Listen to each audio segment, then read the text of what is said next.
Voilà, donc merci d'être resté parmi nous. Donc maintenant, on en vient à la suite, hein. On avait parlé la semaine dernière d'un cycle de 3 émissions concernant Ashura. Donc je rappelle, Ashura se déroulera à partir de ce soir et la journée de demain. Et ça fait référence, comme on disait la semaine dernière et dans le sommaire, au martyr d'Al-Hussein. Donc on va parler un petit peu, rappeler brièvement un petit peu les prémices du soulèvement, le contexte de l'époque, avant d'en venir un petit peu à l'appel d'Al-Hussein concernant les musulmans. Et puis on en viendra finalement à son arrivée en Irak et le déroulement de la bataille. Donc est-ce que vous pouvez nous rappeler brièvement un petit peu les prémices du soulèvement, ce qui a conduit Al-Hussein à se soulever avant d'en venir à son appel? Bien sûr, tout d'abord, assalamu alaikum à tous ceux qui nous écoutent. Alors, effectivement, là, on se trouve 50 ans après la mort du prophète, sur lui la grâce et la paix. Et à cette époque, donc l'imam Ali est le quatrième calife, il va mourir assassiné. Et ce qui va se passer, c'est que l'imam Al-Hassan, son fils, a été nommé comme étant le successeur de l'imam Ali par son père, en tant que guide des musulmans.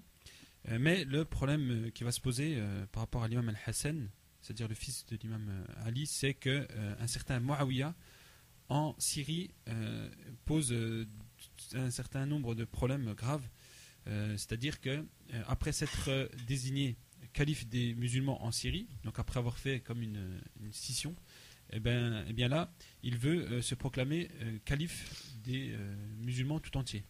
Et donc l'imam Al-Hassan aurait bien voulu venir à bout de cette grande corruption, mais faute de moyens, faute d'une armée, faute de gens fidèles, eh bien il va être amené à faire un fameux traité de réconciliation qui est très connu, donc entre lui et Muawiyah. Alors ce traité, très rapidement, il va contenir les clauses suivantes, c'est-à-dire que dans un premier temps, Al-Hassan va céder le califat à Muawiyah si et seulement si celui-ci gouverne selon le Coran ainsi que la tradition du prophète, et il lui cède le pouvoir, mais que jusqu'à sa mort, c'est-à-dire après sa mort, il était convenu que ce sera l'imam Al-Hassan qui devra lui succéder, ou s'il lui arrivait quelque chose, ce serait l'imam Al-Hussein qui devra lui succéder. Et dans ce traité, on insistait aussi sur le fait de laisser tranquille un peu les partisans de la famille du prophète et de ne plus trop insulter l'imam Ali. Donc, cela étant dit, il va se passer par la suite que Muawiyah va mourir. Il va mourir, et en cachette, ils vont nommer Yazid au pouvoir. Et c'est là que l'imam Hussein va sortir, puisque avant il ne pouvait pas se rebeller, étant donné ce traité de réconciliation, étant donné que Hussein est fidèle aux engagements, est fidèle au pacte, il respecte les pactes, il ne fait rien tant que Muawiyah est vivant. Mais là, étant donné que Muawiyah est mort et que Al-Hassan est mort, normalement, il a été convenu que ce soit l'imam Hussein qui succède. Or, à ce moment-là, il y a une conspiration qui se crée, c'est-à-dire qu'on essaie de nommer Yazid en tant que chef des musulmans. Et donc, qu'est-ce qui va se passer? On va convoquer Al-Hussein au palais de manière urgente, et Al-Hussein va comprendre pourquoi finalement on le convoque, et il va donc venir avec des hommes à lui, et il va leur dire: lorsque vous m'entendrez donc hausser la voix, vous viendrez à mon secours. C'est-à-dire qu'il savait qu'on lui préparait un mauvais coup, c'est-à-dire qu'on l'attendait au palais pour qu'il prête serment d'allégeance à Yazid, etc. Donc il va effectivement y aller à ce rendez-vous, mais courageusement, il va donc refuser de reconnaître Yazid, et il va finalement, à partir de ce moment-là, dire clairement qu'il se soulève et qu'il n'est pas d'accord avec cette manière de faire, et parce que l'islam à ce moment-là va être en très grand danger, puisque Yazid, il est très connu, et tous les savants musulmans de toutes les écoles sont d'accord pour dire qu'il faut maudire carrément Yazid à cause du mal qu'il a fait, à cause on ne va pas aller dans le détail sur ce qu'il a fait, les massacres qu'il va faire par la suite, mais c'était un débauché notoire. Et donc Al-Hussein à ce moment-là décide de se révolter, de mener donc une guerre contre ce gouvernement injuste. Et donc nous sommes à Médine à ce moment-là, 50 années après la mort du prophète. Donc nous sommes dans un contexte un peu compliqué vis-à-vis de la communauté musulmane, où vraiment la communauté est dans un état de léthargie catastrophique. D'accord, donc là, alors pour situer les choses, Yazid arrive au pouvoir, veut soumettre l'imam Hussein, sur lui la paix, pour que les autres musulmans le suivent et donc prêtent serment d'allégeance. Et c'est à ce moment-là que le soulèvement donc, il commence, après la convocation de Yazid vis-à-vis d'Al-Hussein. Donc c'est à ce moment-là qu'il se soulève et donc qu'il lance son fameux appel. Donc, parce que là, il est à Médine, donc il appelle les gens au soulèvement. Mais ensuite, voilà, il va peut-être se déplacer pour continuer à appeler l'ensemble des musulmans qui vivent dans les autres contrées. Oui, effectivement. Comme Hicham l'a très bien résumé par rapport au contexte historique du soulèvement de l'imam al-Hussein, à partir de ce moment, il va quitter Médine pour la Mecque. Et là, il faut savoir que al-Hussein était conscient de sa mort prochaine. Donc d'ailleurs, il avait dit à sa mère, oui, ma mère, je sais que je serai tué. Donc il se rend, avant de partir, il s'est rendu au tombeau du saint prophète, de son grand-père, le prophète Mohammed, que les prières et la paix de Dieu soient sur lui ainsi que sur sa sainte famille, en l'an 60 de l'Hégire. Et il est sorti, après être se rendu sur le tombeau, avec des membres de sa famille, quelques proches, des enfants, ses femmes et sa sœur Zeynep, qui va avoir un rôle crucial qu'on verra par la suite. Donc il a dit cette phrase célèbre avant de sortir, il a cité un verset du Coran, il a dit « Mon Seigneur, délivre-moi de ces gens injustes ». Donc c'est fait référence au verset 28, au verset 21 de la sourate 28. Donc à partir de là, il va quitter Médine pour la Mecque. Donc c'est à ce moment-là, je crois, qu'il fait son adieu à Médine, sachant qu'il n'y reviendra pas. Non, il le savait très bien, comme je l'ai dit avant, il court à sa mort prochaine, donc il va se sacrifier pour l'ensemble des musulmans. Donc pour montrer son opposition et son opposition au régime despotique des Omeyyades, Al-Hussein, il va quitter les Mecques, comme j'ai dit, Médine pour la Mecque, et donc il va pas faire ça la nuit, en cachette et tout, donc il va le faire en plein jour, et à chaque fois qu'il va croiser des gens, il va les appeler à le suivre pour se sauver. Donc c'était vraiment une marche d'information, c'était vraiment un mouvement d'opposition clair au régime des Omeyyades. Donc en fait, il était en train de rechercher des soutiens pour se soulever et faire tomber le régime despotique de Yazid. Effectivement. Et à partir de ce moment-là, donc, comme l'a dit Mohamed, il va quitter Médine. Il va donc dire au revoir au prophète dans sa tombe. Et il va se diriger donc à la Mecque. Il va faire de la Mecque un peu le départ de ce mouvement. Et à la Mecque, il va se diriger dans la maison d'un certain Al-Abbas, qui est son cousin. Et il va s'établir là-bas pour mener son action politique. Alors il va être très actif. Il va être actif dans le sens où il va mettre au courant la masse populaire, il va faire des débats, il va faire énormément de choses. Il va éduquer ses partisans, il va faire énormément de choses pour justement préparer la communauté à ce soulèvement. Et il va même envoyer des gens en Irak pour un peu sensibiliser les musulmans. Parce qu'il semble qu'en Irak, il y avait un petit peu il avait quelques personnes qui étaient prêts à marcher avec lui et puis à se soulever. Oui, effectivement. Donc Al-Hussein, il s'est installé à la Mecque parce qu'on voit très bien l'importance de la Mecque. C'est vraiment le centre des affaires des musulmans. C'est là que tous les mouvements, toutes les discussions se font. Donc à partir de là, il a envoyé des lettres dans tout l'empire islamique. Et il se trouve que les Irakiens ont répondu à l'appel.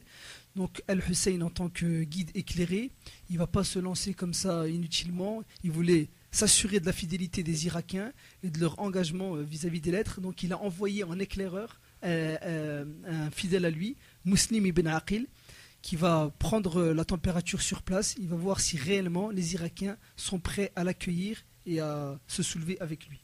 D'accord, donc on va peut-être faire notre courte pause coranique maintenant. Et puis ensuite on verra le départ d'Al-Hussein de la Mecque vers l'Irak, avec tout ce qui se passe. Donc là, plus le temps passe, ça se déroule au fil des jours, au fil des semaines, vers l'approche de ce lieu sacré qui est aujourd'hui sacré, le lieu donc de son martyr. Donc parce que là-bas, il était censé y avoir, et il y avait même des soutiens. Donc est-ce que vous pouvez nous expliquer un petit peu, parce que vous nous avez dit qu'il y avait son cousin Muslim ibn Aqil qui était parti en avant en éclaireur pour voir si la situation était propice à sa venue en Irak. Donc ensuite, c'est là que ça se passe. Donc il part en Irak alors. Effectivement, Muslim ibn Aqil se rend à Koufa et arrivé sur place, il y avait vraiment une mobilisation et les Irakiens étaient prêts à se soulever pour soutenir l'imam al-Hussein. Ils avaient même mobilisé 12 000 combattants et le gouverneur qui avait été mis par Muawiyah en Koufa. C'était Nu'man, il a été destitué parce qu'ils ont vu l'ampleur des dégâts et que la révolution elle a failli aboutir. Donc du coup, il a remplacé par Ubaydullah bin Ziyad, qui est très reconnu pour sa tyrannie. Donc lui, il est arrivé et il a usé d'un stratagème quand il est arrivé dans la ville de Koufa. Il s'est déguisé en imam al-Hussein. Donc il a revêtu des vêtements qui lui ressemblaient. Effectivement, avec le turban noir et tout, parce qu'on le reconnaissait par leur apparence avec un turban noir, les descendants du prophète. Et il a vu sur place que vraiment les Irakiens, les Koufites étaient 100% pour l'imam al-Hussein. Donc là, il a dû appliquer la politique de la terreur. Il a favorisé la délation, des espionnages quotidiens. Donc au fil des jours, comme ça, il a pu démobiliser les Irakiens parce qu'il a appliqué vraiment une terreur terrible. Les gens étaient massacrés s'ils prouvaient leur appartenance au clan d'Al-Hussein. Donc avec le temps, vraiment les Irakiens se sont retournés. Il y a vraiment un retournement de situation. Donc on va pas rentrer dans le détail de l'histoire où c'est que à la fin, Muslim il va se retrouver vraiment tout seul. Même il y avait une anecdote qui dit que en prière, il y avait tous ses partisans derrière, partisans de Hussein, et à la fin, quand il a fini sa prière, il restait que plus qu'une dizaine de personnes. Donc les Irakiens ont vraiment trahi l'imam al-Hussein. Donc en fait au départ ils l'ont soutenu et ils l'ont encouragé à venir, et puis à la fin ils se sont retournés alors. Oui, par peur du gouvernement omeyyade. Parce que je crois même ils n'étaient pas prêts à se sacrifier, à donner leur vie pour le soulèvement de l'imam Hussein et la restauration de la religion de l'islam. D'accord, très bien. Donc ensuite, donc l'imam Hussein va en Irak. Donc après, il me semble que Muslim, donc son cousin, celui qui l'a envoyé en éclaireur, a fini par être assassiné. Oui, il a été assassiné effectivement parce que il voyait que c'était lui le représentant d'Al-Hussein. Donc Ubaydullah bin Ziyad, il a ordonné son assassinat, il a été capturé. Et donc par la suite, Al-Hussein n'avait plus aucune nouvelle de lui. Il a envoyé d'autres personnes sur Koufa qui eux-mêmes se sont fait assassiner. Donc les proches d'Al-Hussein ne comprenaient pas pourquoi Al-Hussein va quand même en Irak alors qu'il savait très bien qu'il allait mourir. Donc il y avait une différence de conception. Al-Hussein, lui, il savait, il était visionnaire. Il savait que son soulèvement, peut-être qu'à l'instant présent, ça n'allait pas apporter... on ne voyait pas les fruits, les résultats, mais Al-Hussein voyait pour les générations futures, notamment pour nous actuellement, que son soulèvement allait marquer les esprits et allait faire en sorte que les gens vraiment se réveillent de leur sommeil et de leur oubli de la religion. D'accord, c'est d'ailleurs, on est d'ailleurs là pour rappeler un petit peu, pour commémorer son soulèvement qui nous a permis aujourd'hui qui a permis à l'islam de continuer d'exister. Donc alors ensuite, Al-Hussein finit par y aller, donc il y va en Irak et il me semble qu'à un moment donné, donc son convoi est arrêté sur le trajet et c'est là où on arrive sur le lieu sacré qu'est Kerbala. Donc alors on peut peut-être nous rappeler rapidement, parce que Kerbala ça a une signification au niveau étymologique. Oui, donc effectivement ils arrivent dans ces terres de Kerbala. Donc aussitôt donc arrivé à ce lieu, donc l'imam Hussein va demander à ses proches comment s'appelle cette terre. Donc ils vont donc dire elle s'appelle de telle façon et il va dire est-ce qu'il n'y a pas une autre appellation. Et effectivement elle s'appelait Kerbala. Et à ce moment-là il va faire cette dua qui est très connue. Il va dire oh mon Dieu je te demande donc protection envers toi, auprès de toi du Kerb et du Bala. Parce que le mot Kerbala ça vient de Kerb qui veut dire affliction et Bala qui veut dire le malheur. Donc en fait, il a dit lui-même, il a continué, il a dit oh mon Dieu, je me protège auprès de toi contre du kerb, c'est-à-dire de l'affliction, et du bala, du malheur. C'est un lieu d'affliction et de malheur. Descendez de vos montures. C'est ici le terme de notre voyage, le lieu de l'effusion de notre sang et la place de nos tombeaux. C'est ce que m'a dit mon grand-père, le messager de Dieu. Et donc voilà, nous sommes il est arrivé sur la terre où il va mourir. Il le sait, puisqu'il y a même des traditions qui sont reconnues, qui disent qu'il allait mourir en martyr et sur une terre qui s'appelait Kerbala. Tous les musulmans étaient au courant depuis des années. Et donc on arrive dans ce lieu précis, c'est là où il va mourir. D'accord, donc alors au départ, hein, vous nous avez expliqué qu'il y avait beaucoup de monde qui avait suivi, et puis au final les Irakiens avaient fait défection, donc il restait plus grand monde hein, pour la bataille qui se préparait. Ben, pour la bataille qui se préparait, il restait en vérité que sa famille, puisqu'il a lancé un appel, il a dit que celui qui veut partir, part, ils n'ont pas d'obligation vis-à-vis de nous, et en fait c'est simplement ses plus proches partisans, sa famille qui est restée, et les autres sont partis.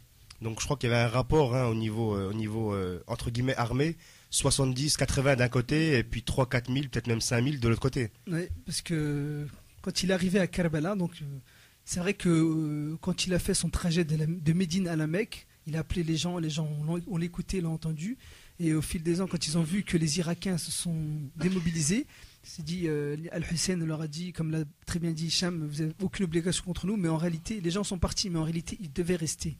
Même si.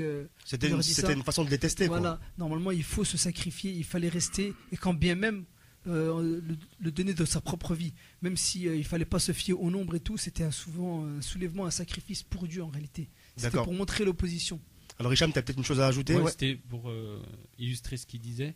En fait, il y a un hadith, une parole du prophète sur la grâce à la paix qui dit si quelqu'un voit Al-Hussein en difficulté, qu'il aille l'aider. C'est-à-dire qu'ils étaient finalement, même si l'imam Hussein leur a autorisé à partir, finalement, c'était comme une épreuve pour eux, pour vraiment marquer, pour voir clairement qui étaient les fidèles partisans de la famille du prophète qui allaient tout sacrifier pour la religion, etc.